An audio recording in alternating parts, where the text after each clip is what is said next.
The 540 is brought to you by StarCityGames.com's weekly sale. Head over to StarCityGames.com/sale and check out our Black Friday week sale. That's right, it's a whole week of sales, not just one day. From now until Sunday, November 28th at 11:59 p.m. Eastern Time, you can save 10% on all sealed product, 15% on all heavily played Magic cards, and 50% on all supplies. This offer does exclude pre-order items, but I'm going to harp on you again. You're going to need sleeves for your decks, of course, for your cubes. I get a lot of cards for my cubes from the StarCityGames.com heavily played Magic sales. You can find a ton of great deals there. I can tell you offhand, that's where I tend to pick up my Ravnica Shocklands. 10% off sealed products, a great deal. Get yourself a booster box. Get a friend a booster box if you're feeling generous. Whatever you're in the market for, check out our Black Friday week sale at StarCityGames.com/sale. What's up, everybody? Cedric Phillips here, stopping by real quick to let you know about one of Star City Games' newest podcasts, The Receivables, hosted by yours truly, alongside my partner in crime, of course, Patrick Sullivan, where the two of us discuss Magic sets, both past and present, from top to bottom. On every episode of The Receivables, you're going to hear us talk about the facts of a set, the mechanics of a set, the cycles of a set, you know, the boring stuff, before we get into some crazy stories of when we were playing Magic during the times that the set was legal. We've got a ridiculous award show where we give out awards like the Char Rumbler Award for weirdest card in a set, the Oko Thief of Crowns Award for best card in the set, and a whole bunch more. Before we finally decide, hey, what card won the set and what letter grade should we give the set? It's a whole lot of fun. We're having a blast recording them. Hopefully you have the opportunity to listen to it and you enjoy it as much as we're enjoying recording them. Where can you find it? StarCityGames.com or wherever else you listen to your podcast. The Receivables every single week here at SCG. The 540 is also brought to you by Coalesce Apparel and Design. Head over to coalesceapparel.shop and use gift code SCG at checkout to save 10% off your entire order. If you want to rep the coolest Magic the Gathering themed hoodies and t-shirts or stickers, head over to coalesceapparel.shop. Maybe you want to rep our fallen friend Golos with the Tireless Pilgrim versus the Multiverse shirt, or maybe you're Wooburg Forever and you want to go with the South Beach collection. Any way you want to do it. Anti-Mulligan Mulligan Club, we got you. MTG Jam, of course. And all of the Keeping It 100 line, there for you, coalesceapparel.shop. Use gift code SCG at checkout for 10% off your entire order. Nobody made what they wanted, so they made it themselves.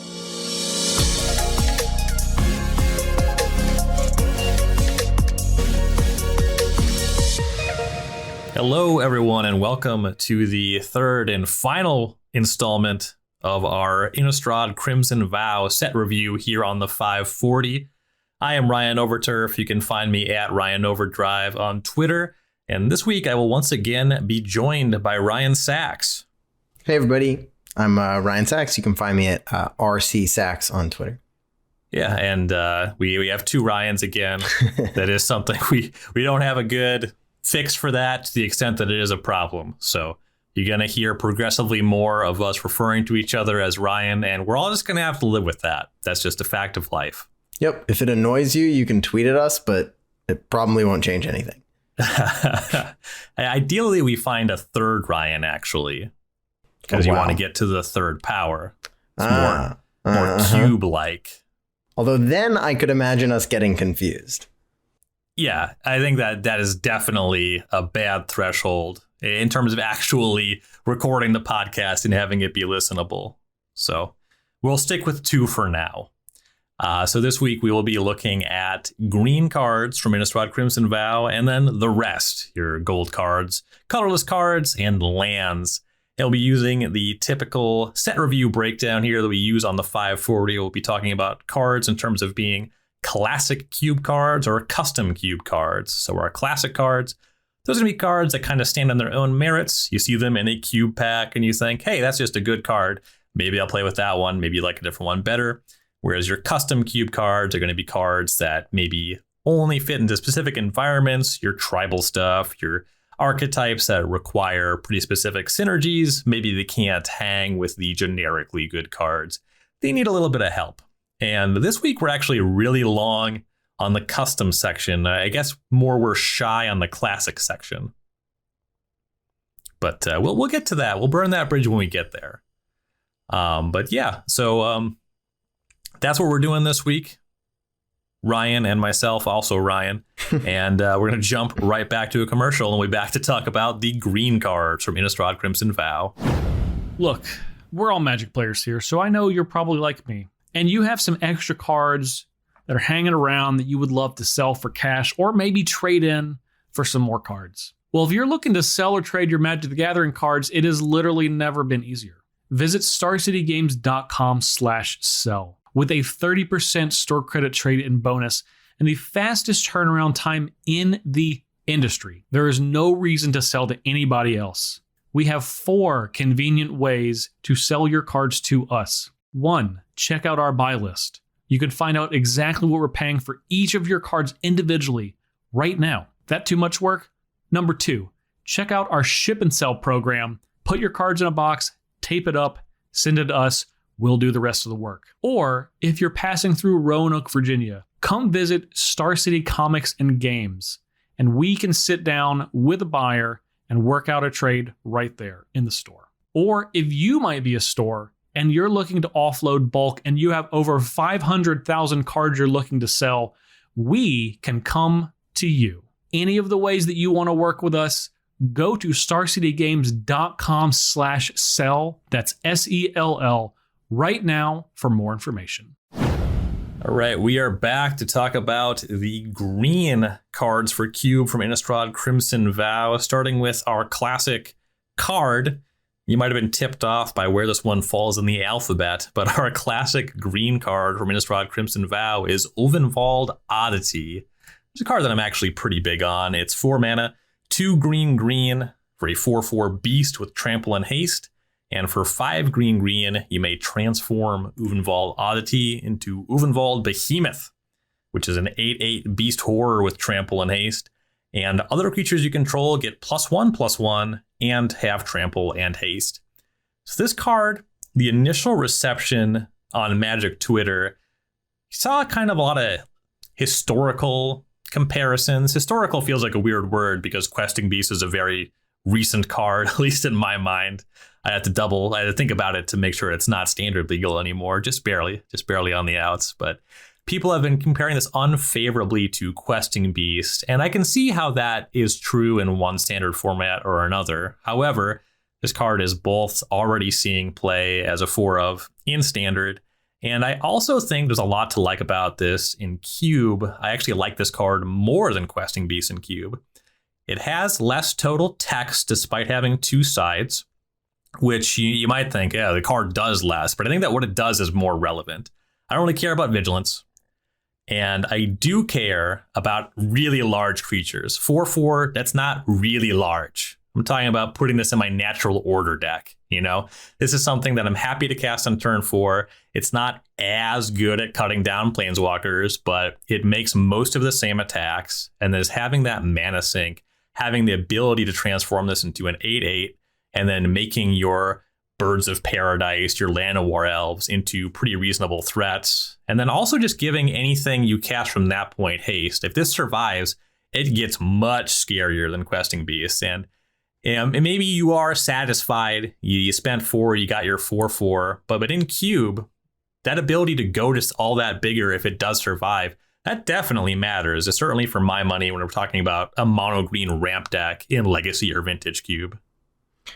Yeah, I think that's a really important point, is that, the green sections in most classic cubes have a pretty linear focus on ramp, right? Most of the green decks that you see coming out of those cubes are going to go, mana dork, big thing, and have some amount of top end like Craterhoof Behemoth.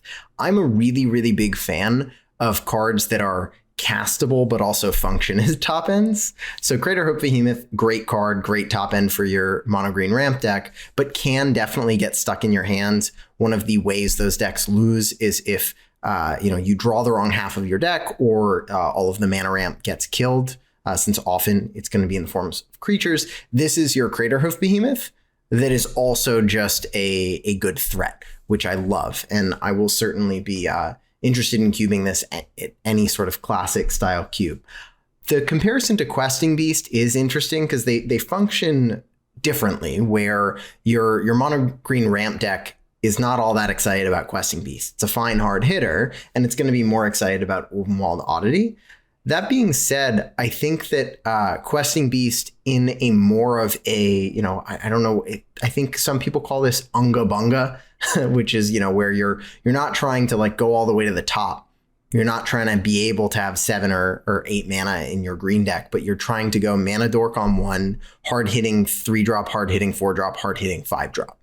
And that's a really cool place where I do think Questing Beast's abilities end up being more relevant than Ulvenwald Oddity. And the last thing that I do want to say is that Questing Beast is a card that I'm like fine on, but was one of the biggest outstanders when my personal Classic Cube was on Magic Online in the data.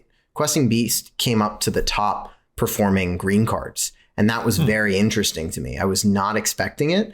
And it's possible it has to do with how lean my cube is and how like many different aggressive strategies there are, where, the 4/4 vigilance blocker that can also pressure planeswalkers really well and life totals was way more relevant than expected. But I certainly support the mono green ramp. And I do want to note that Questing Beast seems to really be performing nicely here. And I imagine, a second copy of it is good. And this has some extra texture as well. Yeah, I do imagine that in most spots where your deck wants Questing Beast, you're not going to shy away from the Ulvenwald Oddity. And I will say that when I cube on Magic Online, other players are much bigger on cards like Questing Beast than I am.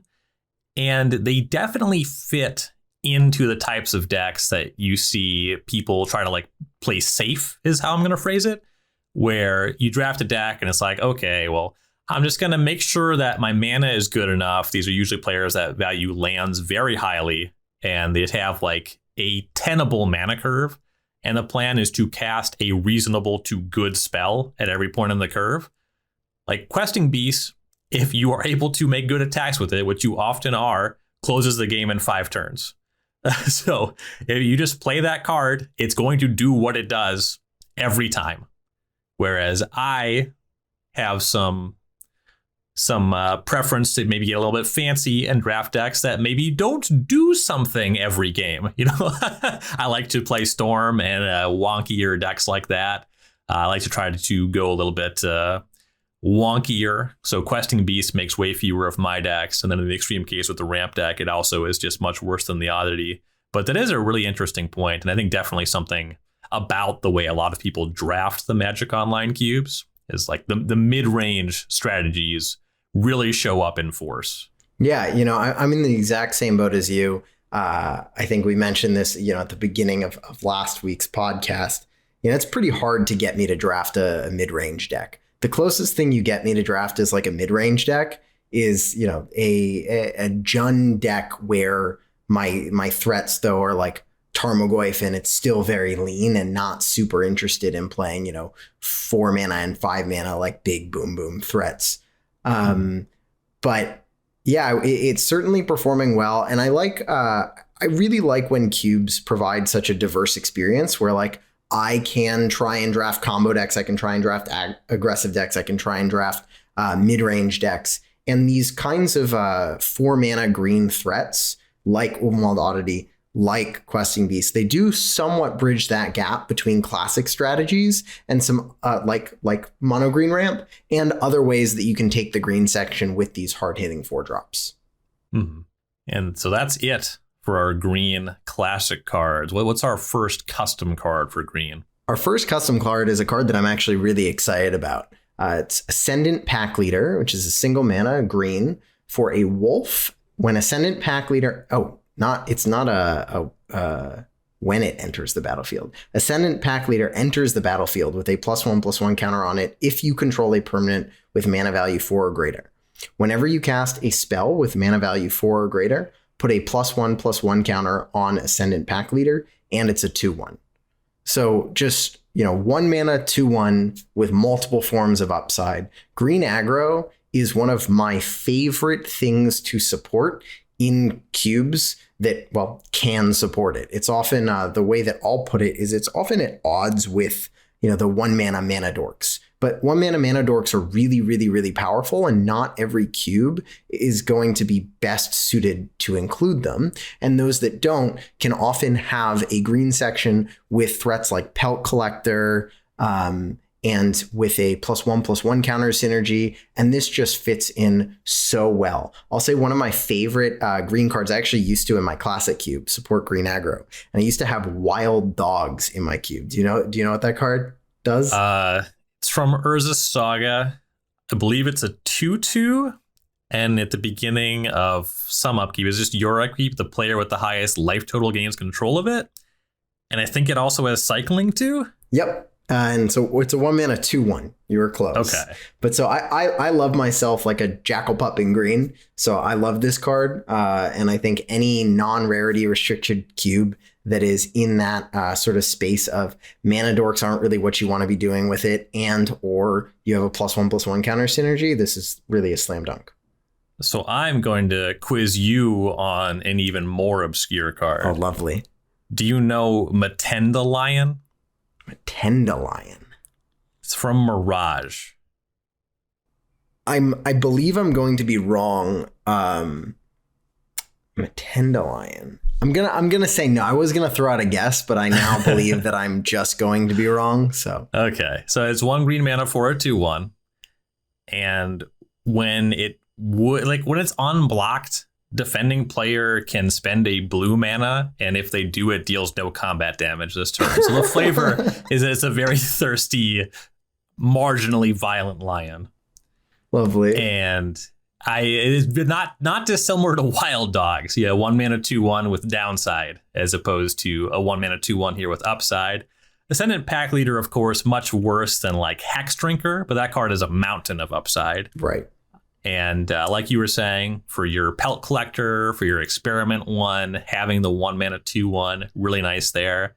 This upside is better than flavor text, but also is not really significant. If you want to put this card in your cube, it's probably because it is a 1-mana 2/1. And like you were saying, you're not that interested in Llanowar Elves. You're trying to push the power in a different direction. And I love this card for that purpose. It's not going to be able to hang with the busted mono green ramp stuff and maybe some of the other higher powerful stuff for a green section in cube. But I do like this for some other cubes that are trying to make the green beatdowns work. And I think it's great to see more 1-mana 2/1s that don't have multiple lines of downside. Then our second custom card is going to be Cartographer's Survey. It's a sorcery for 3 and a green. Look at the top 7 cards of your library. Put up to 2 land cards from among them onto the battlefield tapped. Put the rest on the bottom of your library in a random order. So the math on this card's a little bit rough. I don't remember exactly what the numbers are, and I don't want to crunch them.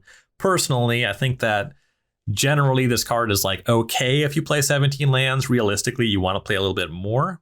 But I have played a number of cubes, and in fact, multiple cubes in the past 2 years, be they on Magic Online or Magic Arena, multiple of the digital cubes have presented draft environments where I feel like you do want to play 18 or 19 lands. Off the top of my head, the Live the Dream Cube and the Chromatic Cube. Really, anytime you see David McDarby's name on the digital cube, you might want to play an 18th, maybe a 19th land. And then also just any of the arena cubes that have Field of the Dead, or when you do see Field of the Dead, or maybe some non-basic land kind of powered strategy, Cartographer's Survey gets pretty intriguing because it's just 2 lands. It's not just basic lands.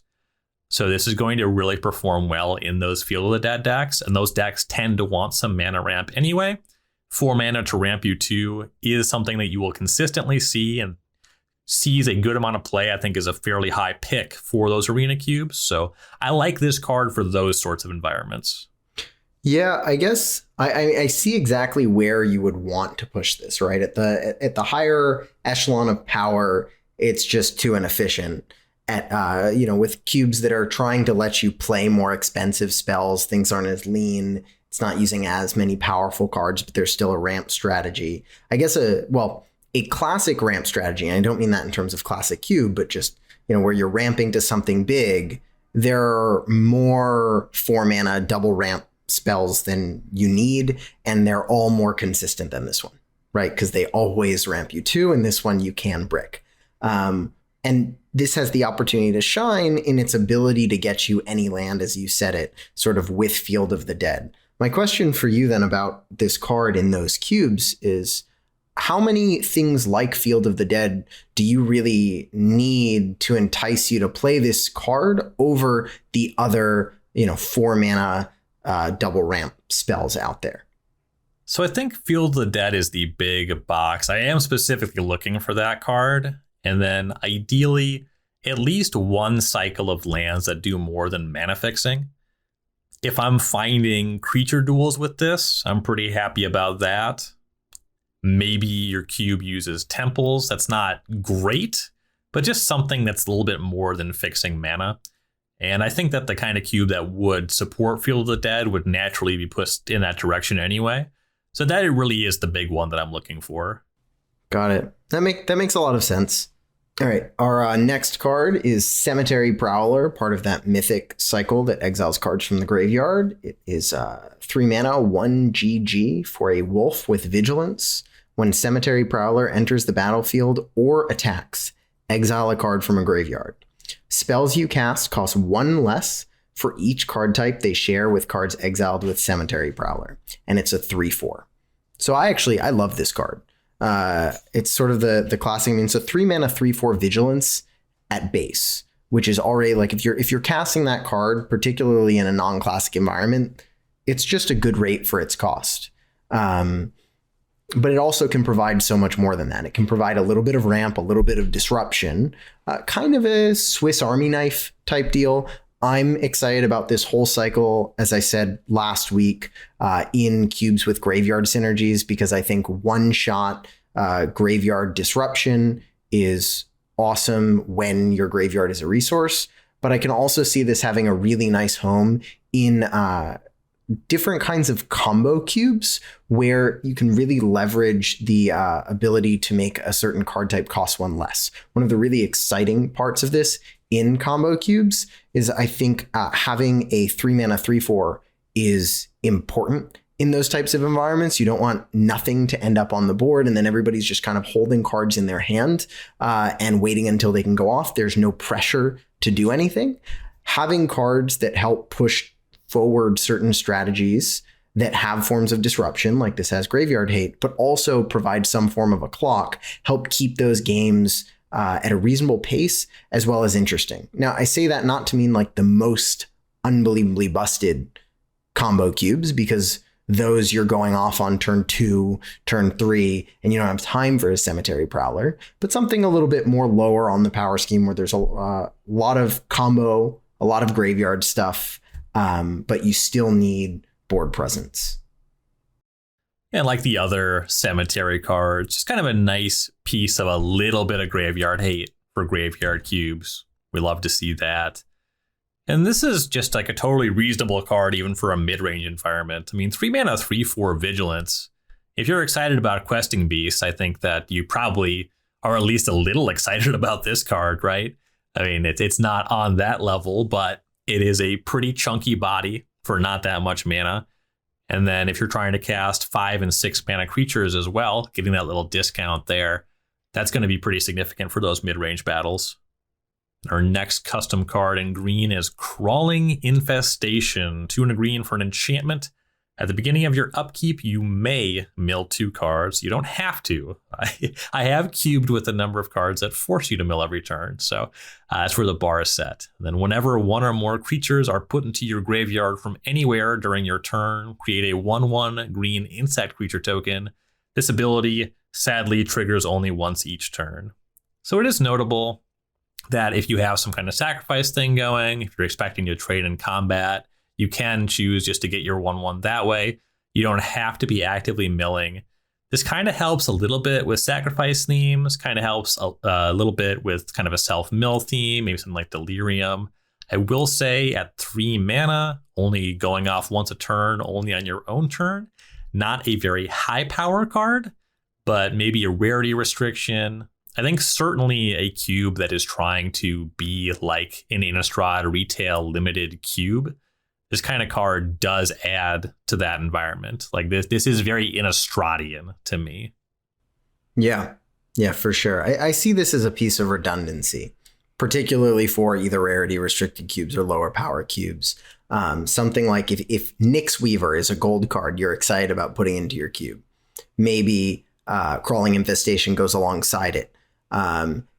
If you don't have rarity restrictions, maybe Splinter Fright, right? None of these cards are, that powerful, but they're all 3 mana green cards that can mill you twice a turn, or mill you for 2 cards a turn, while providing some additional other effect, whether that be a body, a regrowth, or, there are plenty of cards like this. And I always try and preach redundancy. So if you have a cube that likes those types of effects, including another one is always a good thing.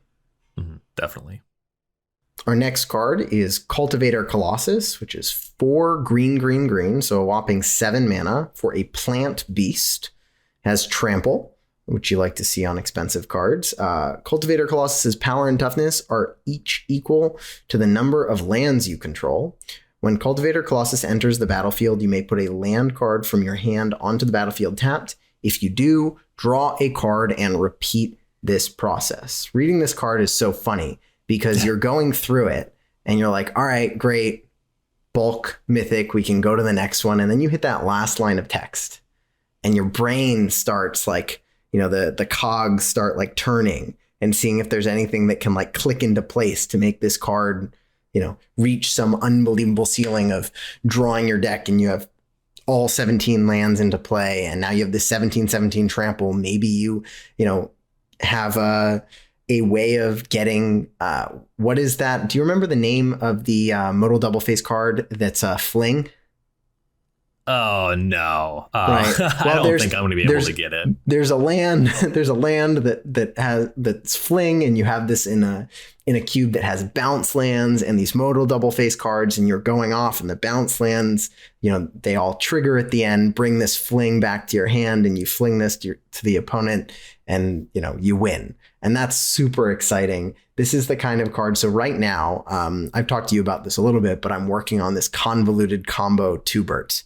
And when I was first working on it before Crimson Vow was out, I was trying to see if I could get sort of an Amulet, Summer Bloom kind of deck going on in there. Particularly excited to be able to throw it alongside other older cards that can't be played in Modern, like Fast Bond and Exploration. And there was, there's all the ways to tutors for Primeval Titan, but there's only one Primeval Titan, and this could be a second copy, which is exciting. So cubes that are going big, that maybe have a lands theme and maybe have some subset of cards that combo with this. I know that, while it's pretty clunky, there's an enchantment called Abundance, which I believe is 2 green that says whenever you would draw a card, you can choose land or non-land, and then you reveal from the top until you draw of that type, and then you put the revealed cards that weren't that on the bottom in any order. And so for Cultivator Colossus, you can choose land and always hit, and then stack your deck effectively, which is pretty cool if you're in a cube that can't afford to play a 4-mana enchantment that doesn't really do much. Anyways, this card gets my Johnny brain going, and I find it pretty exciting, but it's probably not going to have a home in any cubes that I personally have. Yeah, it definitely does get the wheels turning. You mentioned the bounce lands, and you definitely described legal play patterns, but I have to clear this up because I know a number of players have been thinking about things that do not work with this card in bounce land. Keep in mind that last ability, it is resolved entirely before you put anything on the stack and resolve anything from the lands entering the battlefield.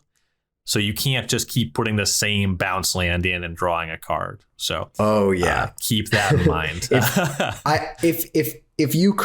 If this card just drew this plus a bounce land drew your deck and put all your lands into play or whatever, then I'd be more interested in maybe putting this into my classic cube.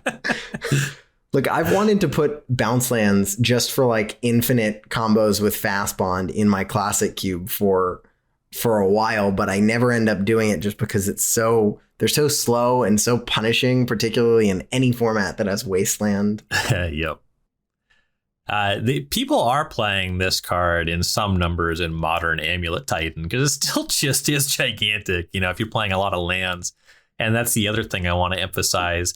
This card is interesting in a cube that is getting to those high mana marks by putting lands on the battlefield.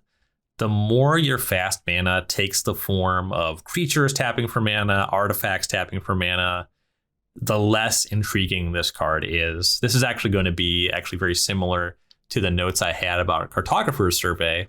This card's going to really excel if you're trying to put 18 lands in your deck. That's actually what you're looking for, is just a deck that's trying to put lands on the battlefield. Maybe you're doing something like Ryan was talking about with Fast Spawn. If your cube has like exploration and bounce lands, I'm sure that's a thing that some people do in Cube. I have thought about it. I haven't really come up with a design that works for me that does that, but I want to. That's on my Cube bucket list, as it were. Our next card is Dig Up, a 1 green mana sorcery with Cleave. Search your library for a basic land card, reveal it, put it in your hand, then shuffle. The Cleave cost is 1 black, green. Just search your library for a card, put it in your hand, then shuffle. So it's either Lay of the Land or Diabolic Tutor with a little bit of green mana in there. Are you a Simpsons fan at all, Ryan? I think if you had asked me that question 10 plus years ago, the answer would have been yes. I haven't watched it in a very long time, but I have very fond memories of watching The Simpsons. Well, the reference I'm about to make is certainly well over 10 years ago. So maybe I'll get it. There's an episode where there's a cat burglar who burgles things from all the residents of Stringfield and tells them the treasure's buried under this big T. And the whole town is out there trying to dig up the treasure. And they get to the bottom and they find out that they have been tricked. And they're all at the bottom of this pit. They're like, how are we going to get out of here? And they say, I know, we'll dig our way out. And the digging resumes, and the punchline is, no, dig up, stupid. And that's all I can think about when I think about this card. So in terms of a pop culture reference, 10 out of 10, love it. In terms of a game piece, I actually like the card a lot too. Lay of the Land type effects. I'm really big on Traverse the Ulvenwald in Cube. And this card is not on the level of that. It is just pay more mana, be 2 colors, your card is better. So a little bit more basic, doesn't really reward creativity in your design, but it's still a game piece that is different at different phases of the game. So there's something to like there, but it's going to go in fewer environments. And being a rare, I think that this card would be like a knockout for a Peasant cube if it were an uncommon. At rare, it's still going to show up in some cubes, but it does diminish its applications. Yeah, I'm a sucker for Lay of the Lands with upside. I mean, you mentioned Traverse the Ulvenwald. That's one of the few cards that I ever have just bought 4 copies of when it was previewed, because I just loved it so much. It's been in my cube since the card has been printed in my classic cube, and it's almost that card is the epitome of how I love to design cubes, which is give me a card that is really, really low risk to put in my deck. I can basically replace a land for it, and I can make small adjustments to the way that I draft, to the way that I deck build, to maximize this card without harming my overall strategy. Now, Dig Up isn't that, but it does come within this sort of same vein of cards in the sense that it's pretty low risk to put in your deck. If you have enough green sources, you can just cut a land, and that's pretty safe. And then your Golgari, you get a tutor out of it. The problem being, if you can't pay double black, you're never playing this card. And so you have to treat it like a Golgari gold card. And then it's competing with, so many other things and so many other cubes. I'm sure this card will find a home. It's cool. Tutors always kind of have their fans. But as you said, I think it does put itself in a little bit too restricted. 1, the rarity symbol. 2, the double black. I would have really liked to see this be, splashable in green decks. That would have been really nice, because then you could just kind of like play it if you have some rainbow dorks. Yeah, as is. I am more theoretically excited about it than I actually am to play with it. Right. That makes sense. It's I'm sure there will be some pretty sweet Simpsons alters of this card. Yeah, can't wait. Definitely send those my way. Will do. What do you think of our next one? All right, Hamlet Vanguard, 2 and a green for a 1/1 human warrior with Ward 2. Hamlet Vanguard enters the battlefield with 2 +1/+1 counters on it for each other non-token human you control. I missed that non-token word. That's actually a minor beat. Like, specifically, Gather the Townsfolk is no longer awesome to curve into Hamlet Vanguard.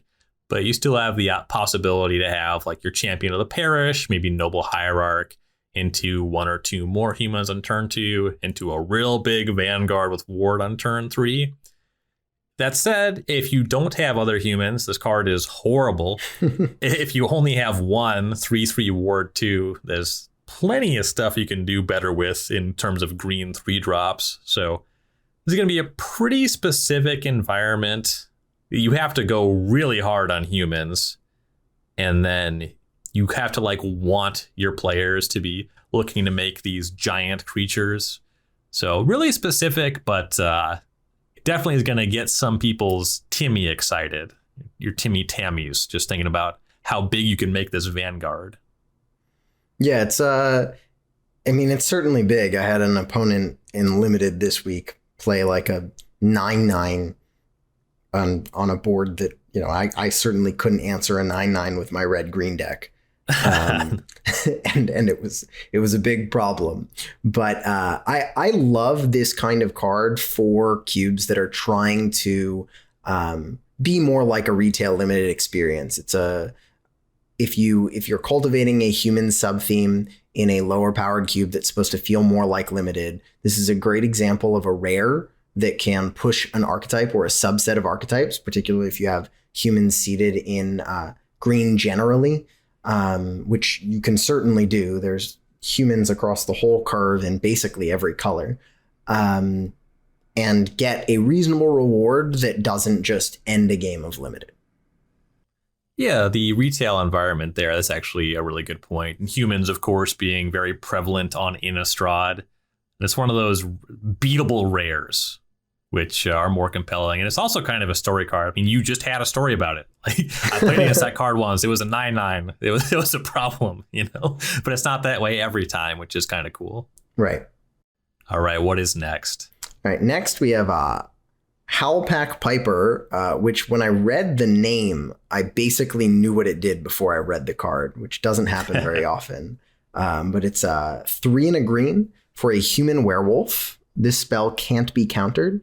It has an activated ability for 1 and a green, and you can tap it. It says you may put a creature card from your hand onto the battlefield.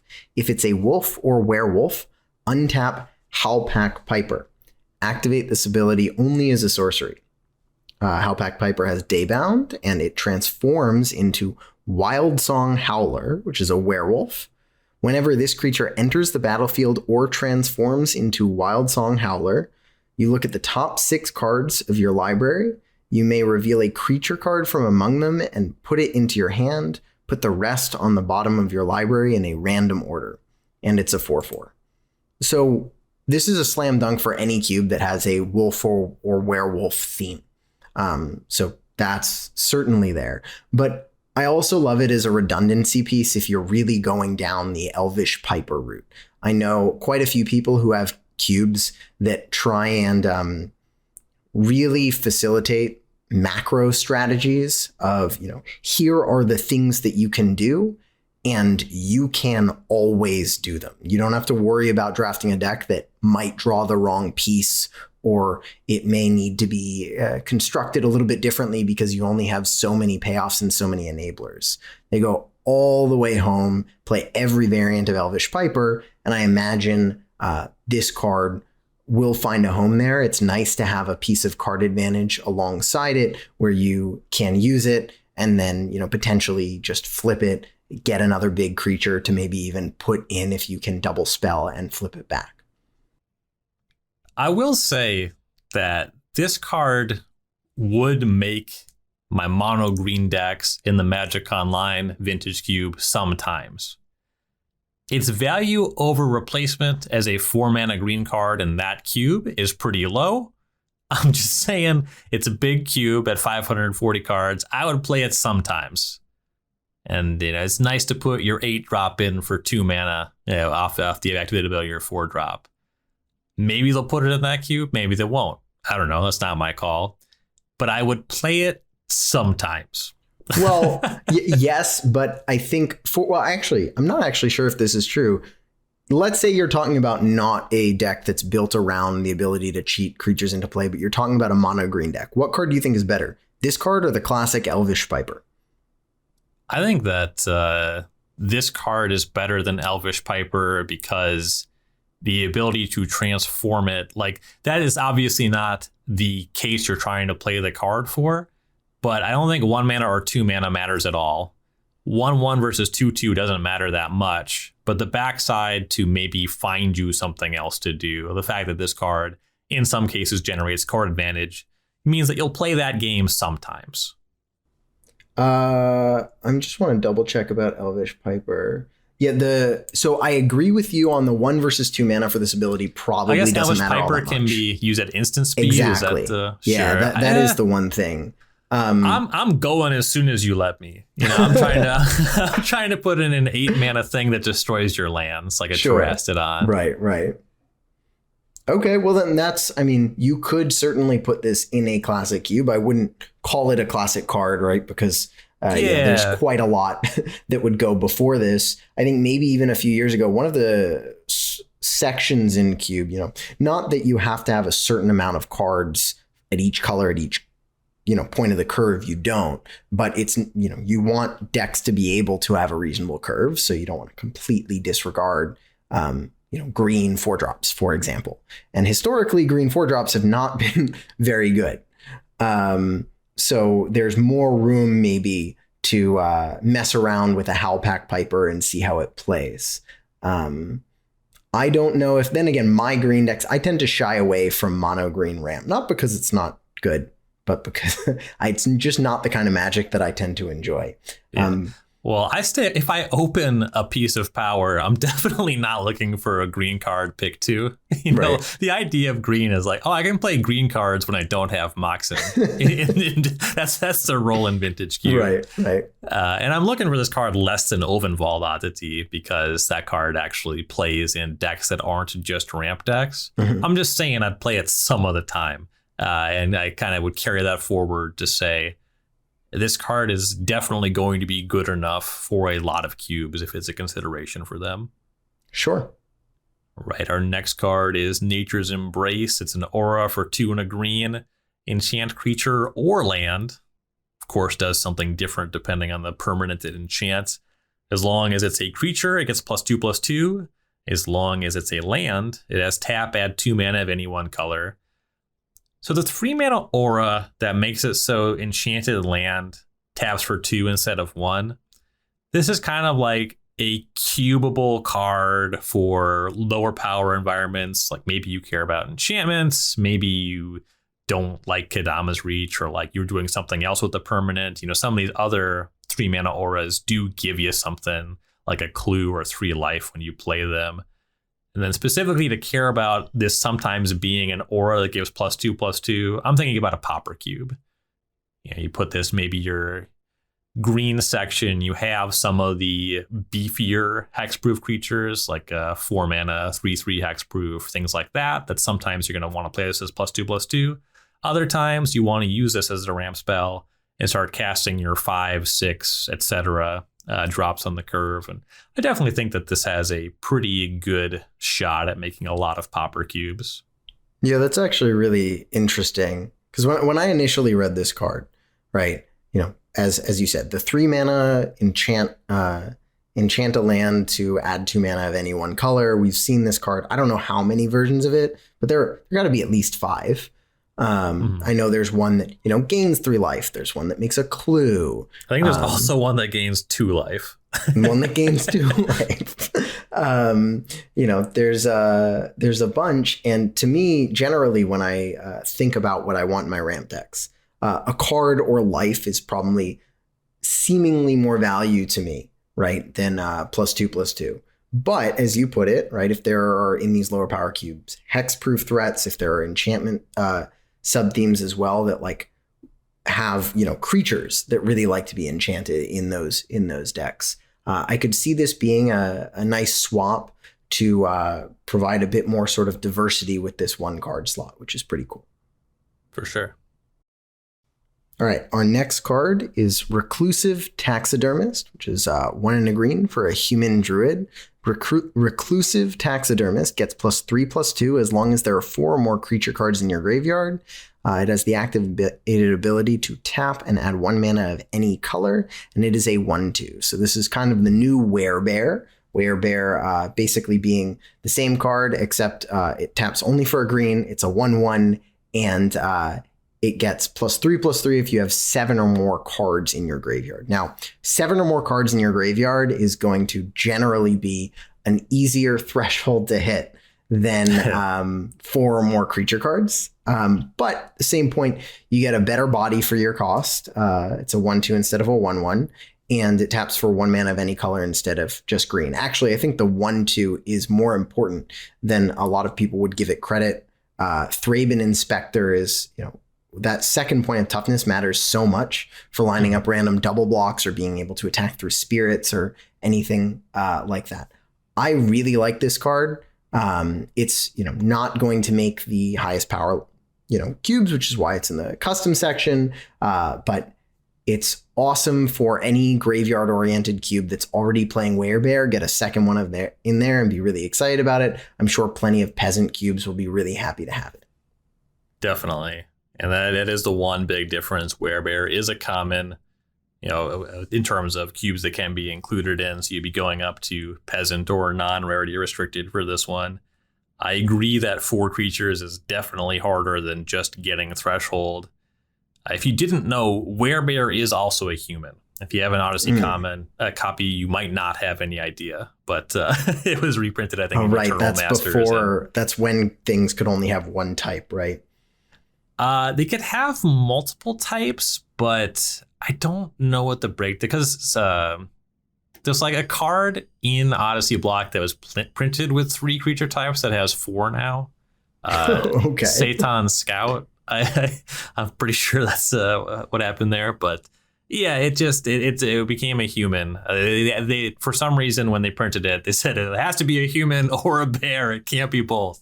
And then when they did the great creature type update, you know, when Arcbound Ravager became a beast and all that, they were like, I think that it can be a human and a bear. Like, okay, it's a human and a bear. But anyway, yeah, everything that you said as far as actual meaningful points about the card, I agree with all of that. Right, our next card is Retrieve. It's 2 and a green for a sorcery. Return up to 1 target creature card and up to 1 target non-creature permanent card from your graveyard to your hand. Exile Retrieve. So the exile clause there is something you see on some of these regrowth effects that does cap how powerful it's going to be in a peasant cube. The play pattern for some of these cards. What's the 2 and a green one that gains 6 life? Oh, Pulse of Marasa. Yeah, Pulse of Marasa. You can like go off with that in a pauper cube. That card's kind of brutal in those makes cubes. Me, oh my God. The first time I ever drafted a pauper cube, I thought it would be fun when I was like, oh, sweet, I can pair my Archaeomancer with this Pulse of Marasa, and that can be like a late game plan. And I didn't like realize what that meant. You know, I understood that, okay, cool, like these things can loop and I always have one, but I didn't realize that meant like chump blocking every turn, gaining 6 life, and just like dragging the game on forever and ever and ever. I mean, it's a common pattern, and it's like something very powerful that you can do. I actually think Pulse of Marasa is often one of the more underrated cards in lower power cube. I mean, 6 life is just so much life. Yeah, I mean, like for pauper cube, I think it's on the short list for best green cards ever printed. Like, yeah. I don't think it's Sprout Swarm, but I don't think it's much further down after that. Have to think about that more, but like your exact experience as mine was just like, oh, this is like a neat value card. It's like, oh, you can't ever beat it actually. But so Retrieve, actually, you almost would put it in a rarity restricted cube because you don't want people to go the hell off. Like, this is a nice one shot effect, and that's all you get. Yeah, I kind of like it for that reason. Yeah, it's cool. I will say, yes, it's capped. Generally, though, I feel like most of the time, like the importance of, it exiles itself is it can't go off with itself, I guess, if that's a better way. Like when you see what do you call it? Like, most regrowths, just straight regrowths, or what's the card? Is it restock? It's like, the just return That's the one that two gets target two cards, and then exiles right? itself. And it exiles itself because, like, if you have 2 copies of it, you can always like net up a card, right? Now, this one could never target itself because it's not a permanent. Now you could still get back your Archaeomancers or anything like that to go off with it. So it is nice. It's capped. It's a divination variant, which is sweet. I guess my question with these cards will always be, how many regrowths can you play, and which ones do we have available, right? Now there's, regrowth, and I really like the modal double face card. Its name is slipping me. Balaged Recovery. Recovery. Now this does something slightly different, right? Because you can go up on cards, but I guess I'm not sure if I see it in like when I think of most cubes, like I think of a peasant cube, I think of, cube X, Y, and Z. It's hard for me to imagine this one eventually making the cut through other styles. Can you maybe what's something that you would be excited about seeing alongside this specific regrowth? So I think that this might actually fit the infrastructure for my peasant Tubert. And the thing I like about there is there are a lot of value creatures, and then a bit of the gameplay, for better or for worse, I maybe like it more than other people, is that there are shrines in the cube. There's like a Honden thing going on. And I like that this card can continue playing a game. There's a good amount of enchant removal to kind of make it so those don't just run away with games.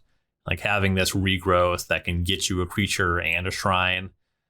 And so you can get your value creature back, because if your opponent's destroying your shrines, it probably means that you're behind in the battlefield. So you can't really spend the turn regrowing and recasting. You probably have to get some bodies on the battlefield in between. And there's definitely games that come up in that cube where I could see this performing better than the other regrowth effects. That makes a ton of sense. Currently, Eternal Witness is the only one in, or maybe I also have the 4-mana Eternal Witness from Modern Horizons 2, because again, they're creatures, so that matters. But this might be the one as far as spells go for that environment. Cool. Yeah, there's all kinds of stuff you can do in Cube. That's for sure. I mean, you can for probably any card out there, although there are some that are real bad, but I'm sure you could find a cube for it.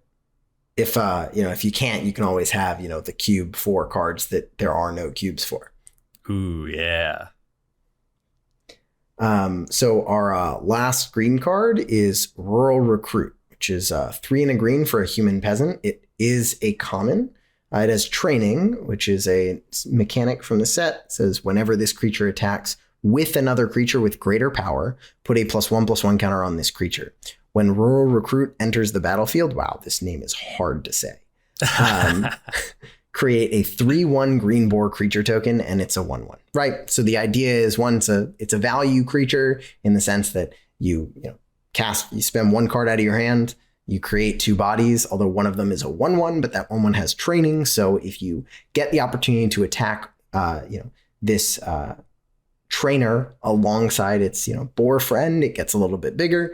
I'm sure this is kind of like a nice threat to put on the 4-point of the curve for plenty of peasant cubes, especially any of those with +1/+1 counters themes that may really like the idea of a value creature that also has some synergy. Mm-hmm.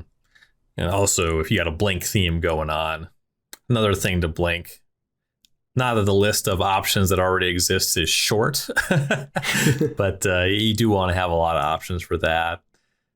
3/1 token also isn't messing around. Sometimes when you see these creatures with a higher mana cost that ETB and make a token, you'll get a smaller token. You do have some options if you go up to Peasant for like splicers that make 3/3 golems, but a number of them do make smaller creatures. So the bigger token is kind of nice for like a popper blink environment.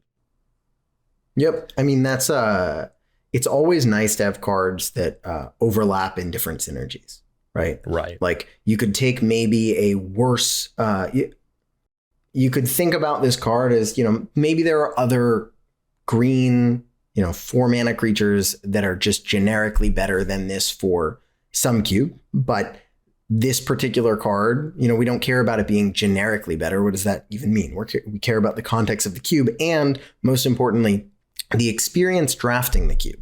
That should be pleasant. It should be fun. It should be engaging. And having a card that, goes in multiple different strategies can be really exciting. Selesnya tokens. Selesnya might even, have some blink from blue-white blink or Simic blink, as you've put it. There's counters.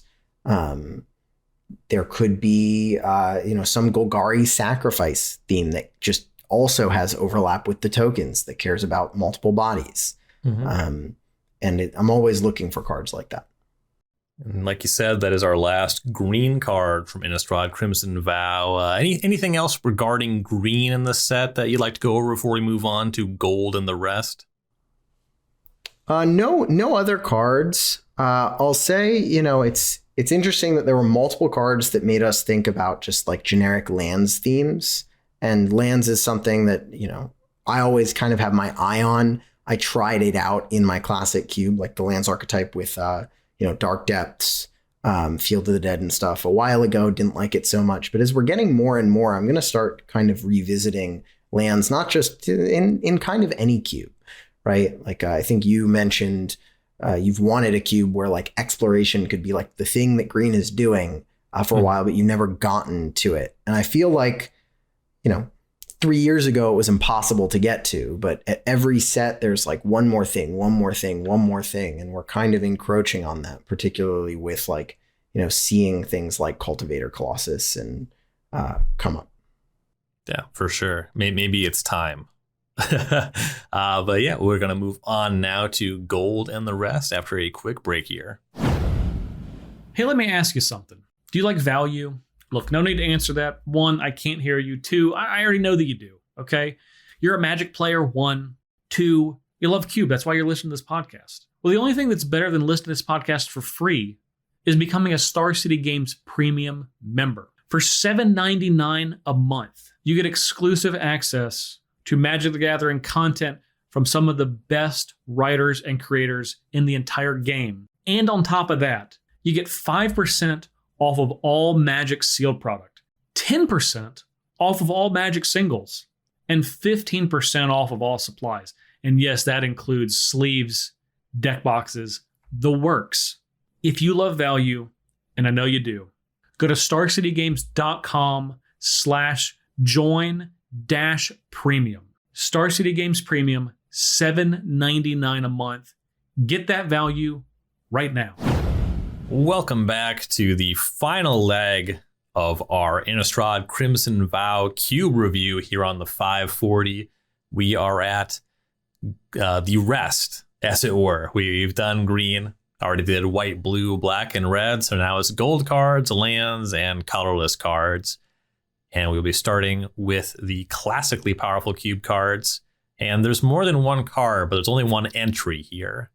We'll be talking about these slow lands at the top of this segment. It's going to be Deathcap Glade, Dreamroot Cascade, Shattered Sanctum, Storm Carved Coast, and Sundown Pass. This is completing the cycle of lands that we saw introduced in the previous set in Innistrad Midnight Hunt. These are the enemy side of the cycle. We had the ally cycle introduced first. So these are lands that tap for 1 of 2 colors, and they enter the battlefield tapped unless you control 2 or more other lands. We talked about these being custom cards when Justin and I went over Midnight Hunt. Part of that was that it was an incomplete cycle. So it's a lot harder to justify. It's like, okay, well, I got 5 allied lands. Who cares? A cycle of 10 is a lot easier to introduce to a cube. You never really know. I mean, with this being kind of the double feature setup for Innistrad, you definitely could have said confidently we were expecting the back end of the cycle here, but you never know. Anything can happen. Even like historically, Innistrad had the second half of a Buddy Land cycle when they were introduced in the core sets previously.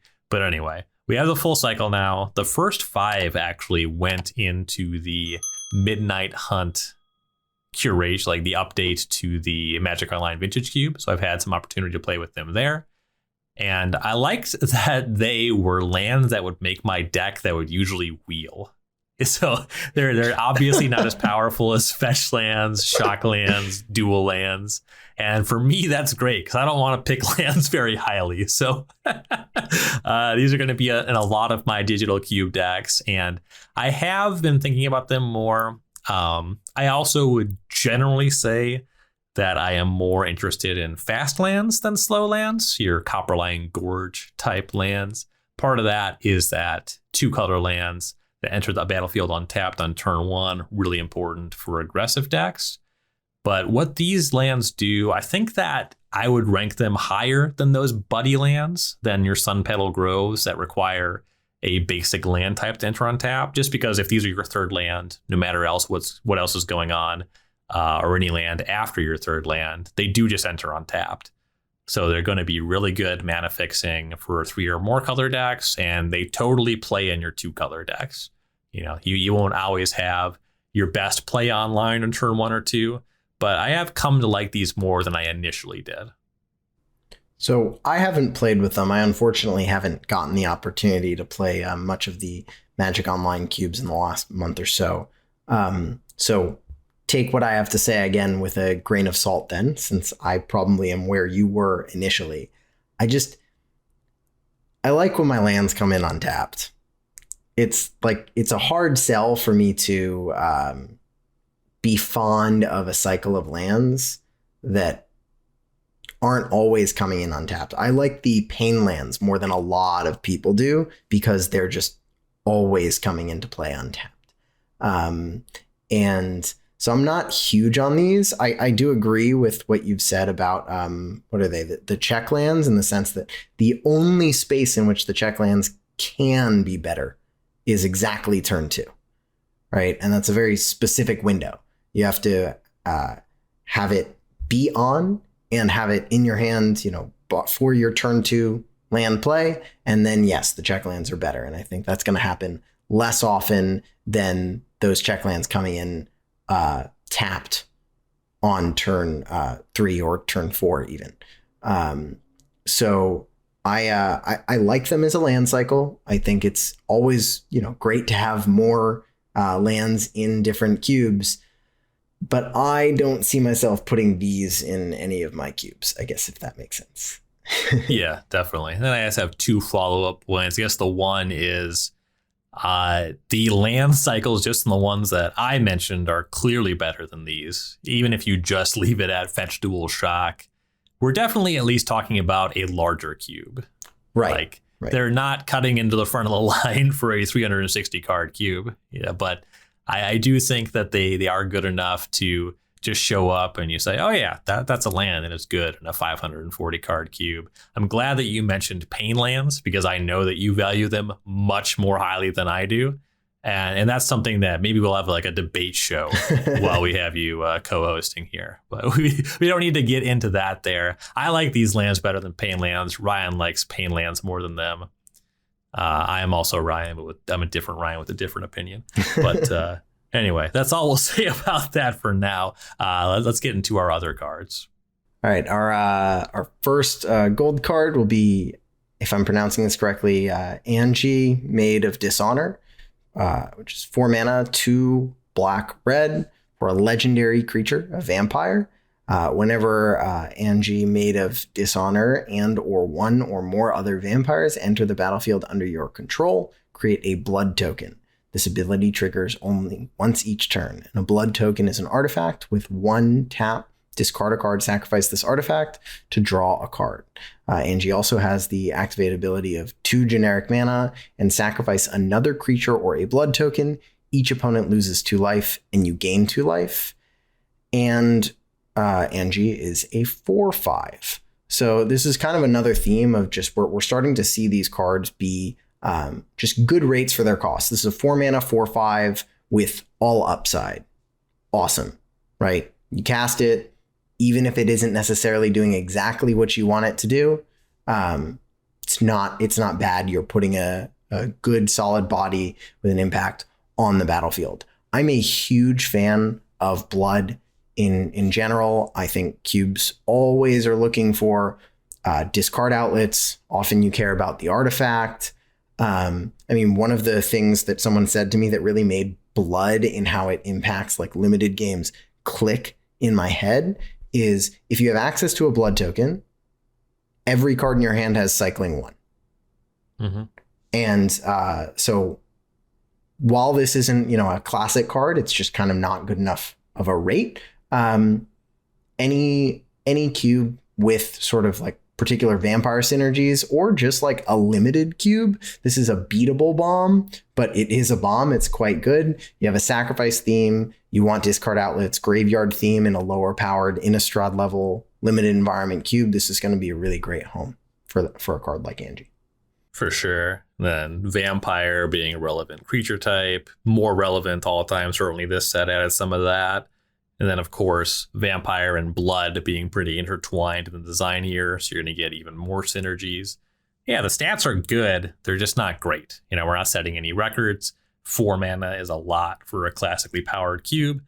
And then not only is this a gold card, but also Rakdos just kind of sucks. Like, you don't want to play Rakdos in a classically powerful cube unless you generally have, I guess, literally blue as a third color. You're like, I have 3-0'd with a Mardu deck before you come at me with any of that shit. I have 3-0'd with a Jund deck, but like I'm not trying to play Mardu and Jund. Right. The times that I'll say that I end up going for something like this is more like imagine mono red with Luris is the way that I'd put it. Right. That'll get me to do something Rakdos. Mm-hmm. Yeah. And this card just doesn't quite offer the stats. Right. And then our next custom card is Blood Tithe Harvester. Actually, some pretty similar notes you're going to see on this card. Red and a black for a 3/2 vampire. When Blood Tithe Harvester enters the battlefield, create a blood token, and you can tap, sacrifice Blood Tithe Harvester. Target creature gets -X till end of turn, where X is twice the number of blood tokens you control. Activate only as a sorcery. So pretty strong body, 3/2 for 2 mana. The blood token, that's some nice additional value. And then giving them -X for double your blood tokens. You got a -2/2 just from the jump there. That's a card that's going to make a lot of decks, certainly like in a peasant cube. The fact that the card's a gold card is where you do kind of lose me. I think I might actually put this into a Rakdos slot for my artifact Tubert. And that again is just a thing where like, there's just not a lot of good Rakdos cards. And I kind of like, as a result of that, you don't generally want to be Rakdos. These things are related. But this card, it does just give you kind of a couple nice things. It's just, it's gold in a color pair that's generally not the most desirable. It's a good card kind of held back by some things a bit external to it. Yeah, I mean, if you took this card and made it either mono red or mono black, I would be giving it a really good close look to potentially include in my classic cube. Right. So but given that, that's where, my eyes kind of open up. Yes, it's a gold card. And in that lens, it's just never going to make my classic cube. And it's going to be hard to come into other cubes. But that does mean that that's how powerful it is. And that's how good of a rate it is in terms of what it provides. So if you have any kind of cube that maybe cares about artifacts, cares about vampires, cares about blood, has just an aggressive Rakdos deck that you feel like it's super creature oriented, so you don't often want to put removal spells in it because you need a really high creature count and you want to make sure that you have abilities to interact. This could be a really awesome card to put in your Rakdos slot. Peasant cube or, different types of novelty cubes for sure. Mm-hmm. Our next card is Child of the Pack. Child of the Pack is costs 2 green red. It is a human werewolf. It has the activated ability for the same cost, 2 green red, to create a 2/2 green wolf creature. And it has Daybound. It's a 2/5 and transforms into Savage Packmate, which is a werewolf with trample. Other creatures you control have +1/+0, and it's a 5/5. So kind of classic werewolf thing. Werewolf themes will always be interested in this, particularly lower power level peasant kind of cubes. Mana sinks for any limited type cube are always really important to have. Flooding is no fun, and ways to use your mana are always welcome, particularly with something like this Child of the Pack, where let's say you flood really hard, you end up with 8 lands, you can just spit out 2 2/2s, which will transform this into a 5/5 and make those 2/2s 3/1s, which is a real board presence. Mm-hmm. Yeah, just a solid card. Certainly seen this be really good in the retail booster draft environment. And I've seen Centaur Glade just be an awesome card in a peasant cube. Some differences. It's a mono green card, but it's also an enchantment that costs 5 and doesn't immediately impact the battlefield. Cranks out 3/3s for 4 mana. So something that just like starts as a body, has the potential to just become this giant 5/5. I definitely can see this really performing in like a peasant cube. All right, so I think that our show notes have an artifact card next, but I'm pretty sure that we usually keep gold cards contained. Maybe we did.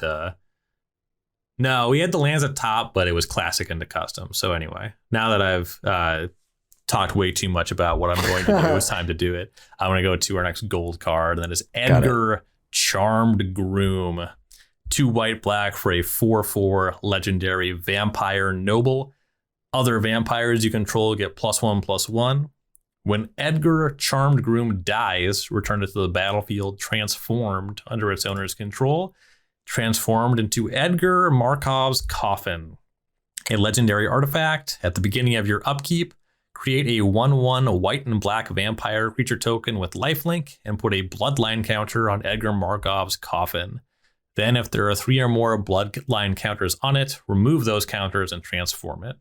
So something that if you do just really literally read the card, you will understand this. It's like not hidden, but the way that I kind of read cards, and this is something that you kind of get worse at the more cards you know. So my brain told me you had to control 3 tokens or like 3 vampires to transform it back. It is just the 3rd time you do it. So it tracks those counters just on itself. And then Edgar comes back. And so this card is like kind of a bad good card. You know what I mean? Like there are stats here and it's kind of good, but it's not that good. So you can entertain playing it if you're not a vampire cube.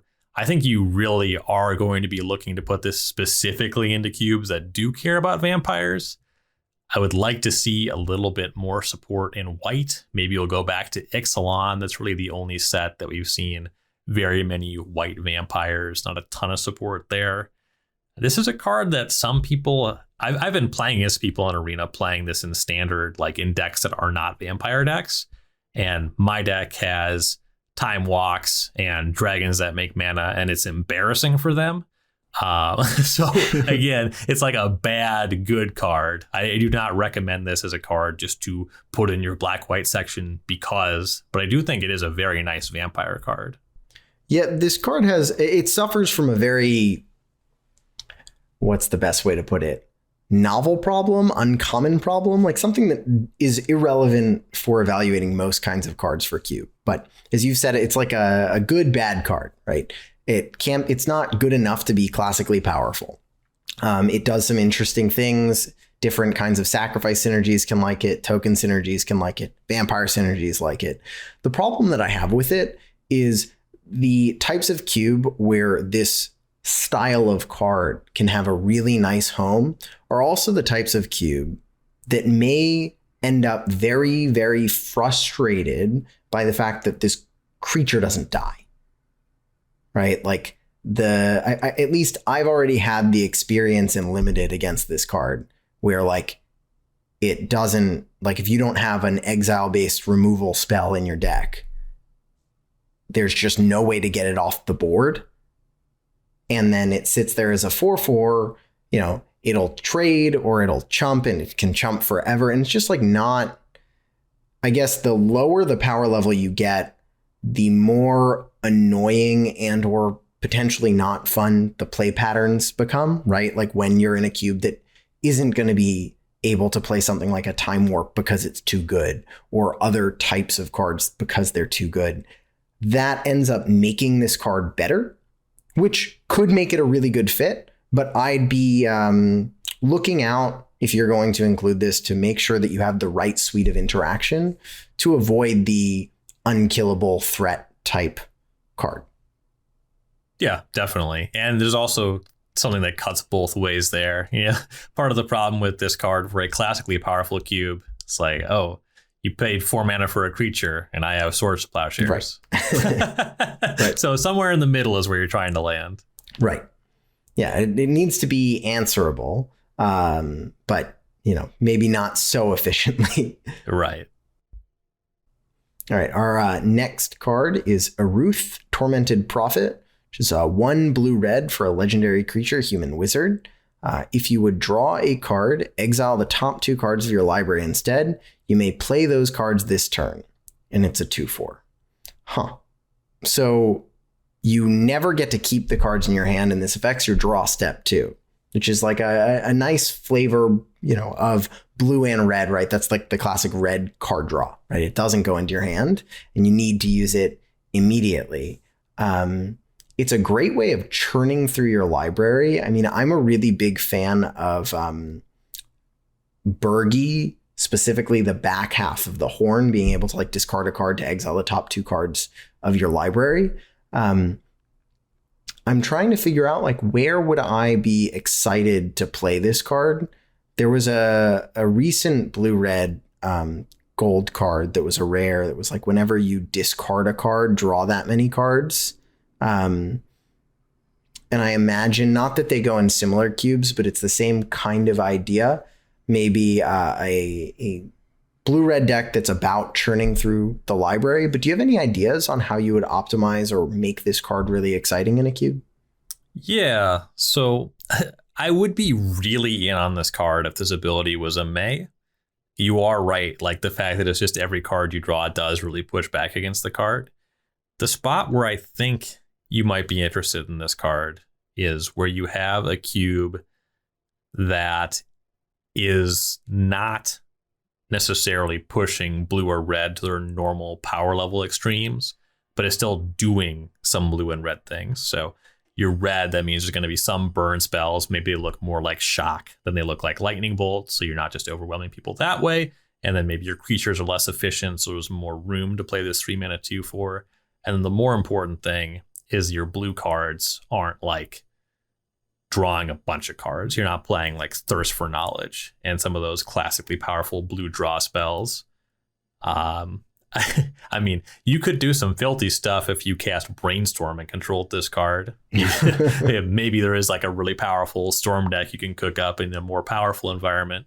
But I think it's going to be more for like a efficient mana curve cube that is maybe shying away from some of those classically powerful burn and draw spells, which allows you to generate this kind of fleeting card advantage and puts you into situations where you have to be a little bit more creative in how you leverage that sort of thing. Yeah. And in those cubes, I think they would appreciate the 3 mana 2/4 blocker, to be honest, right? Like generally, if you're setting up some card advantage engine, you can fall behind because they tend to be 3 or 4 mana and not have any sort of board presence. Then again, you know, this is susceptible to removal if it would truly be problematic. It's a fun card that I'm sure there are plenty of people that have cubes that it's a good home for. But it does have particular problems that you need to address, like having the right suite of card draw to use it and not feel awkward because it's expensive and you exile cards from your library, but you don't have the mana to cast them. It would be nice if it was, you know, I would actually really like this if it was like you may play those until the big until the next end step or something, so that you could cast it on your opponent's end step. You cast like and still be able to use the cards on your turn. Yeah, the card also really punishes you for having counter spells in your deck. Yeah. Yeah, there's kind of a lot of it. Yeah, and I don't mind that. Like counter spells are really powerful. So it's kind of similar to what I was saying about draw spells. And I think the most important thing that either of us said is when you mentioned that the card is really fun. And like that's the reason people are going to try to cube with it. And it does create sweats. And like there's more situations where your draw step is going to be more live doing this, exiling the top 2 cards of your library. You can play them this turn instead of drawing a card, because now you're looking at a wider range of outs or abilities to like close the game earlier. Just understand that it is kind of rocky and this card maybe is less powerful than it looks. Right. Like the play pattern that's particularly going to come up a lot that's awkward is you're going to put this in a deck with a lot of card draw, right? To try and like leverage this card to the best that you can. And normally when you're chaining card draw effects, that's a good thing because you end up total net positive.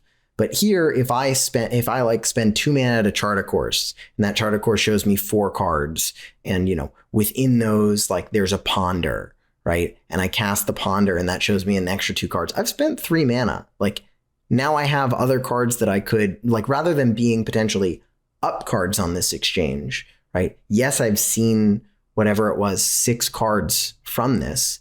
But am I going to have the mana to spend on the other ones? Not so much. And so like hitting card draw off it, even though it works with card draw, you may not have the mana to go with it. It's a really fun card. I'm sure there are going to be really exciting stories with it. And, exciting stories are a really important part of Cube. It's why I cube, and I have plenty of them, and they're great to think back on. I guess I'm rambling now, but yeah, the takeaway there is that this is a card draw spell that sometimes mind twists you. So watch out for that. Yeah. Next up, we have Helana and Elena partners.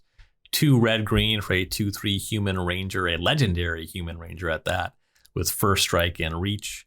At the beginning of combat on your turn, put X +1/+1 counters on another target creature you control, where X is Helana and Elena's power. That creature gains haste until end of turn. There's a few different red and or green creatures that allow you to give haste to other creatures. This one also, decent little first striking body there. You pump the other creature. Those cards definitely start to show up when you peel the power level back just a bit. Certainly if you're at the point where like a Gruul aggressive deck actually starts to look inviting, I can definitely see this card putting in serious work on an arena cube. If you are doing a humans thing, a human here, I don't think that Ranger is really supported in any meaningful way, but beefy Gruul human that gives haste to other things, that grows other things, can get really out of hand if you can pump Helana and Elena as well. So another one of those cards. I like this card more than Edgar. I think it's going to be a good and appropriate in more environments than Edgar Charmed Groom. But it is that same kind of like not very good card. Yeah. It does something that I love, which is it is a Gruul card that gives things haste. I have a particular soft spot for those types of cards. In my classic cube, actually, for quite a while, I had a Gruul deck that would play Verdurous Gearhulk or Wolfir Silverheart with haste, was like its sort of top end thing, right? I think Surok, it's 4 mana, 2 GG, 5/4 that gives creatures haste. There are quite a few of them. Surok Huntcaller. I didn't know which one. There are like 6. And so I like these types of cards. As you said, you kind of do need to peel the power back a little bit because generally the further you push the power band, why am I spending mana on these expensive things when I can just be leaner and more efficient? But when you pull back just a little bit, I think there can be really exciting Gruul archetypes that are focused on haste, really. One of the nice things about it is that bleeds into some really fun stuff. I'm a really big fan if you're supporting this sort of like green hit hard with haste. You're playing Surrak. You're playing things like maybe even Rhythm of the Wild, Fires of Yavimaya, whatever, to just give a little bit of redundancy. It's at that point where you can get pretty fun with stuff like Birthing Pod and Vanifar, because Vanifar is pretty awkward, generally speaking, as you don't really want your Birthing Pod to be able to die to removal, but being able to give it haste almost circumvents that issue. And so I've had a lot of fun in cubes where the power is tuned back just a bit, has that sort of seeded gruel, mono green, even a little bit strategy, and how that bleeds over into pod, toolbox, mid-range kinds of decks. Yeah, makes sense. Next card is Olivia, Crimson Brigade, which is 4 black-red for a legendary creature, Vampire Noble, with flying and haste. Whenever Olivia, Crimson Brigade attacks, return target creature card from your graveyard to the battlefield tapped and attacking. It gains when you don't control a legendary vampire, exile this creature. And Olivia is a 3/4. So that's a powerful card. It's a very powerful card, but it is 6 mana. So it just comes in, reanimates something tapped and attacking. And if they kill Olivia, unless you have another legendary vampire, which I guess in some cubes you will, but you probably won't, it'll get rid of that creature. I guess it's great top end if your custom cube is supporting any sort of vampire theme. Maybe I'm thinking too much about this as like a reanimator spell, but it feels to me like this card will be a better fit for cubes that don't actually support reanimator strategies. Yeah, I was definitely going to make that note because it's a good 6 mana card, but it costs 6 mana. Like, you're not going to set up this and something else, reanimate this to get the other thing. Like, that's a long walk for a short drink of water. Yeah. I mean, so if you want a top end hard hitter for like a Rakdos mid-range deck, I guess. So games in this cube are very much on the board. Cards are trading, and this is your 6 mana haymaker that has a strong and immediate impact on the board. If they can't kill it, they will probably lose. If they can kill it, it's not the end of the world because you probably got in for a good chunk of damage. Doesn't end the game, but does some interesting things. And I'm sure there's some fun stuff that you can do with repeated triggers of this, right? Because it says when you don't control a legendary vampire, exile this creature. But if that creature dies, it goes back to the graveyard. True. Yeah, the only note I have is that it's Olivia Crimson Bride. It's a wedding theme set, Ryan. What did I say? Did I say the wrong name? You said Brigade. Brigade. Not a big deal. I like that name, but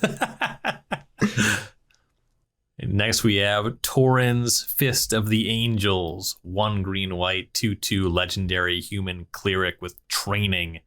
Whenever you cast a creature spell, create a 1/1 green and white human soldier token with training.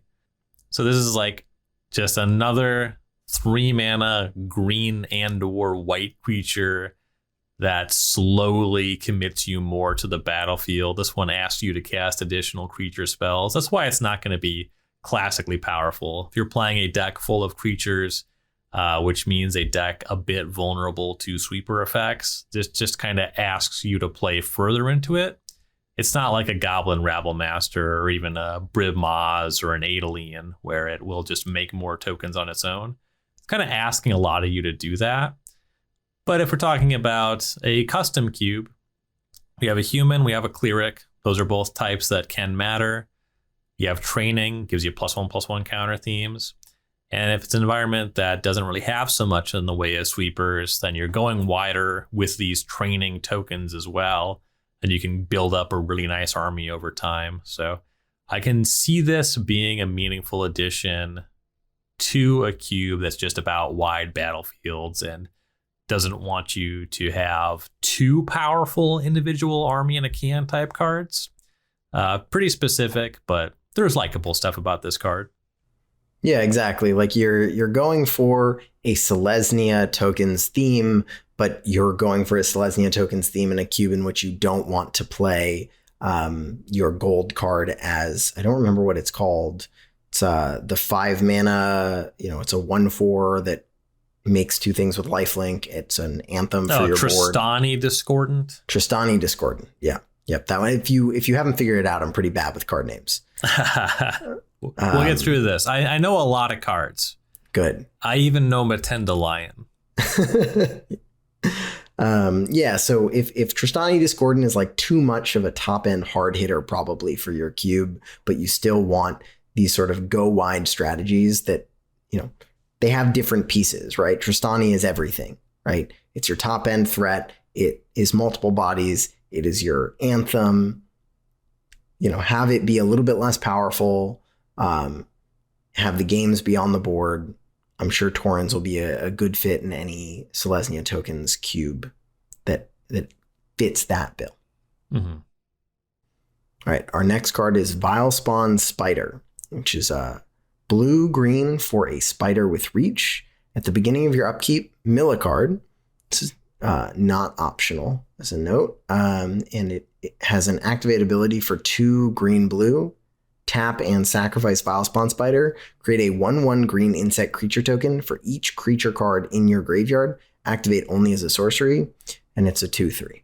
So I see this as, if you support a self-mill creature-oriented strategy in blue and green in your custom cube, I see this as nearly a slam dunk. I mean, a 2 mana 2/3 reach with a sort of self-mill engine in itself, as well as being the payoff, and it's a creature too, so it counts towards that creature count, works really nicely with clones as well. I think this card is awesome for those types of cubes. Yeah, I do like the cube with spider spawning. Definitely for like a retail limited Innistrad kind of thing. This is going to be right at home there. I do find that spider spawning decks will often be pretty naturally seeded into Sultai, so the coloring there makes sense. The tokens being 1/1s without reach instead of 1/2s with reach, and this card not giving you anything from the graveyard. Those are some marks against it, but still, definitely, if it's a rarity restricted cube, I can't really see not including it if you're doing a spider spawning type thing.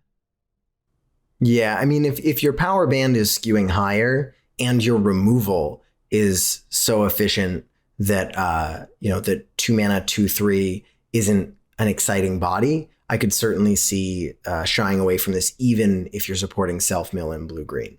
But I guess it's so funny because like there's all of this really enticing text, but I'm really just 2 mana 2/3 reach is the thing that I'm looking at, where I feel like a lot of these engine oriented decks in many cubes, they end up struggling because they fall behind getting their engine online. Playing cards like what we even mentioned in the green section, Crawling Infestation, which is a 3 mana enchantment that sometimes is going to give you a 1/1.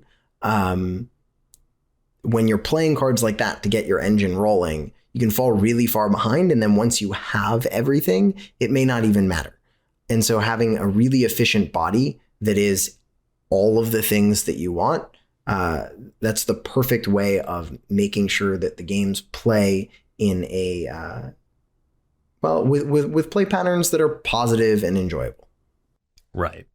Yeah, casting cards and being happy that you're playing with them. Yep. Right, and then we have Wandering Mind, 1 blue-red for a 2/1 horror with flying. When Wandering Mind enters the battlefield, look at the top 6 cards of your library. You may reveal a non-creature, non-land card from among them and put it into your hand. Put the rest on the bottom of your library in a random order. 6 cards is a lot of looks. You can still miss, but if you're putting this into your cube, I imagine that you have long blue and red, non-creature, non-land columns in your cube. This is going to be the case for a number of peasant cubes. This isn't uncommon. A lot of blue cantrips, counter spells, red removal spells. Maybe you put a few more spells that make tokens instead of creatures, just to make sure that you have a good number of hits to choose from. Like, it's like pretty rare you're going to miss on the 6 cards. I still don't love looking at a certain number of cards, looking for something specific. I'm not going to do like the Augur of Bolus, look at the bottom 3 cards of your library joke. It's not on that level. But it is a gold card with some iffy selection. It's an evasive body. It's a 2/1 flyer for 3, so that's solid. I think mostly this is going to be like a peasant cube card, though. So I've spent quite a bit of time pondering about including this card in my classic cube. Now, not to say that I think it is a classic cube card, but the way that I would put it is there is a card, I think it's Cloudkin Seer, 2 and a blue for a 2/1 flyer. When it enters the battlefield, draw a card. Mm-hmm.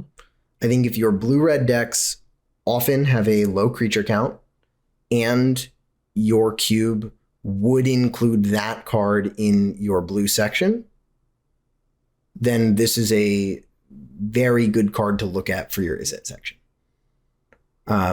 And I've considered Cloudkin Seer for my classic cube. I think it just kind of misses. And if I wasn't so combo heavy and more into pushing sort of value Mull Drifters, I'd be a little bit more into that card. I just think that like the 2/1 pressuring Planeswalkers and a higher power band is real. And chipping away at life totals is obviously important. 6 cards is really deep if you're any combo deck as well, or just being able to find like a specific haymaker like your own Planeswalker, or if you're ahead on board and it's a little later in the game, an interactive spell, right? Digging for your counter spell on 5 when you're ahead is a great way to stay ahead. I think that almost any cube could throw this in an Izzet section and it will see play in most Izzet decks, which is and like be good in those decks, which is exciting. That doesn't mean it makes every cube. But I'm really excited about this card. 6 cards is, I mean, that's a lot. I think if this card came out 5 or 6 years ago, I'd be losing my mind about it. and it's one of those things where I think I've kind of, I correct for that. Maybe you can make the case that I overcorrect for it, where like, stock in this card has gone way down as the average card has gotten better. I saw a lot of people talking about this card for standard when it was previewed. I don't think it's close to making it in the version of the Izzet Alrund's Epiphany deck that I'm playing. Like, there are several other cards that I would rather be playing that I'm already not playing, and I haven't really seen anybody else super jazzed about it since release. I agree that it would make a good clip of decks in a lot of cubes. I just don't think I'm going to be putting it in over, you know, your Electrolyzes. Obviously, the very high-powered cube is like Dak Faden is nuts. Right, you get a number of really good Izzet cubes or Izzet cards for a cube. I have literally an Izzet Tubert, and this one I imagine is going to be making it into that cube. And it does go up in value with stuff like the Zendikar Rising modal dual face spell lands. That definitely makes more sense. And the more stuff like you have like that, 6 cards, it is a lot of cards. I don't know. I hate collected company a lot. Like every time my opponent hits 2 good creatures, I'm like, you're the luckiest person ever born. I hate you. Like if I try to play those cards, I just miss constantly. But it is also true that the decks I like to play in Cube do have a lot of hits for Wandering Mind. So I am sympathetic to the position that it's good. I do think that it's probably going to underperform by today's standards, but for that reason, I do think it is still a good fit for a lot of custom cubes. Sure. I think, a card that I was excited about that didn't end up panning out was the modal double face card that's kind of like this.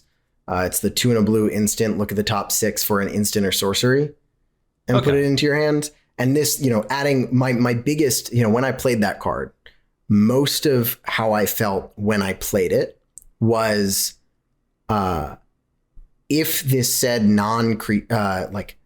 if this said non-land so that I could get my artifacts, my planeswalkers, I would not cut this from my cube. Mm-hmm. And that is like the thing in my brain that's kind of ringing, that's making me look at this Wandering Mind. But then again, that card could be a land and it wasn't gold. And you're right, there are a ton of very, very good gold cards. And it's not like this brings anything particularly exciting, especially when we get into sort of like the custom type cubes where your gold cards often play important roles. And this card is never really going to play such a role, right? If you want a particular Izzet deck to exist in your peasant cube, having cards like Storm Chaser Mage and Sprite Dragon let that happen. And often you can't do that with monocolored cards. Mm-hmm. And this removes equity from that to some cadence, I guess. Yeah, there was another thing you were saying that was a point to the good about some previous cards that we discussed. That it actually is a pretty big miss for me regarding Wandering Mind. Mm-hmm. Is when I'm talking about a custom cube. Specifically, I am thinking about Peasant with this card in mind, but mm-hmm. it's also true of a number of non-rarity restricted cubes where you can have blue-red spells matter, and then you will often see Azorius Blink as a blue-white focus. Right. And Wandering Mind, it's like a cool enter the battlefield effect. A card you were talking about was Cloudkin Seer. And Cloudkin Seer actually is generally going to be pretty solid in your Ephemerate deck. Right. And if you think about it a little bit, it's like, yeah, Wandering Mind can find Ephemerate, but you also just want a lot of creatures in your deck. A lot of cards that Wandering Mind's going to miss on. So it does kind of fail the cross archetype synergy test for me as well. That's interesting. That's interesting for sure. I mean, it does make sense. Although I certainly think with gold cards, it's harder to hold them to that standard.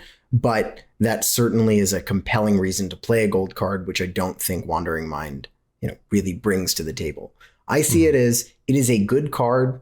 I would probably end up playing it if I'm presented the opportunity to. I may end up including it in my cubes too. It may end up underperforming because my expectations of it are high, though.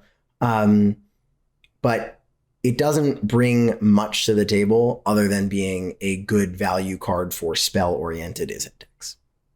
For sure. Right, we got a couple more cards. There are artifacts in our custom section. We have Dollhouse of Horrors, a 5-mana artifact, really creepy art. Guys, noticed the giant eye in the window. I didn't even see that before. You pay 1 and tap it. Exile the creature card from your graveyard. Create a token that's a copy of the exiled card, except it's a 0/0 construct artifact in addition to its other types. And it has this creature gets +1/+1 for each construct you control. It gains haste until end of turn. Activate only as a sorcery. So they chose to make this card super complicated in a way where these tokens are not immediately as good as reanimating a creature with some good stats, but they get better over time. So they're kind of like constructs. That's basically how the sizing works. And you get all the abilities in your creature, and it has haste. It's not going to necessarily be the most important thing the first time you activate it. But this card, it's more expensive and it has the once per turn kind of clause, but it does feel like a more honest Recurring Nightmare, which is a card, if you've ever tried to put Recurring Nightmare in a cube that isn't like a powered cube or at least like a legacy cube, is totally fucked up. Like that card is not okay. It will just destroy you. You might think you have a handle in the game. Recurring Nightmare is going to put you in the ground, demoralize you, and make you feel like you never actually believed you were in it. Like, a card is just so good. And then Dollhouse of Horrors, I like that it gives you kind of a similar effect where you can set up your graveyard. You're looking for the same kinds of creatures to put into that deck, stuff with ETB effects, and then you get to like bring them back. But you only get to do it once. But then this card does kind of have this effect where they keep getting bigger, so you are still kind of amassing a powerful threat in that way. I don't know. I feel like this is kind of a version of Recurring Nightmare, but for more tame power levels. Yeah. Yeah, I mean, it's definitely not a card that you're going to end up seeing in classic cubes, which is why it's custom. I know it's probably going to be fantastic in a friend of mine's Devoid cube. So there are certain novelty artifact-oriented cubes where it's going to be especially great when there are a ton of constructs running around as well, because it doesn't just count cards that you created with Dollhouse of Horrors, right? If you curve Karn into this, it's making 3/3s if you went Karn minus, right? I think it's a cool card. I see it kind of like a God Pharaoh's Gift. Now, it doesn't hit as hard in the sense that, God Pharaoh's Gift is always bringing it back as a 4/4 with haste. But God Pharaoh's Gift is also a lot slower because it's 7 mana. And it has the same property as this fixed recurring nightmare that you mentioned. So if you've considered God Pharaoh's Gift or you have God Pharaoh's Gift in your cube, it may be a good idea to give this one a shot. Yeah, I'm glad you mentioned God Pharaoh's Gift, because that's a card that shows up in some of the digital cubes, and I have tried it in some personal cubes, and 7 is just a really high cost. Obviously Dollhouse of Horrors takes some time to set up. It's 5 up front. You pay more mana, but you don't have to hit your 6th and 7th land drop, and hitting land drops at that point, it gets considerably more difficult. That's a lot of mana to get you going. You got to be setting yourself up otherwise as well. And yeah, it's somewhere in between those two extremes, a really messed up, historically powerful card that's cheaper and can do a bigger effect, and then a more recent card that is inviting but is maybe too expensive really for inclusion in some cubes. So yeah, I like that Dollhouse of Horrors is kind of in between those two things. Right, we got one more card here. All right, and that would be Foreboding Statue, which is 3 mana for an artifact creature construct. It's an uncommon, and you can tap it to add 1 mana of any color. When you do, you put an omen counter on Foreboding Statue. At the beginning of your end step, if there are 3 or more omen counters on Foreboding Statue, untap it and then transform it. And it transforms into Forsaken Thresher. It says at the beginning of your pre-combat main phase, add 1 mana of any color, and it is a 5/5. So, 3 mana artifact creature, taps for any color, and if you use it 3 times, I guess it becomes a 5/5. I'm not sure. I guess I haven't played that many peasant cubes in my life. So how many of those peasant cubes are playing, 3 mana rocks or creatures that can produce mana? Because I see this as an interesting card in the sense that giving any deck mana fixing is nice, and after you use it, you have a reasonable body. But there are so many different types of artifact mana running around, artifact creatures, mana rocks, etc. And this seems a little slow.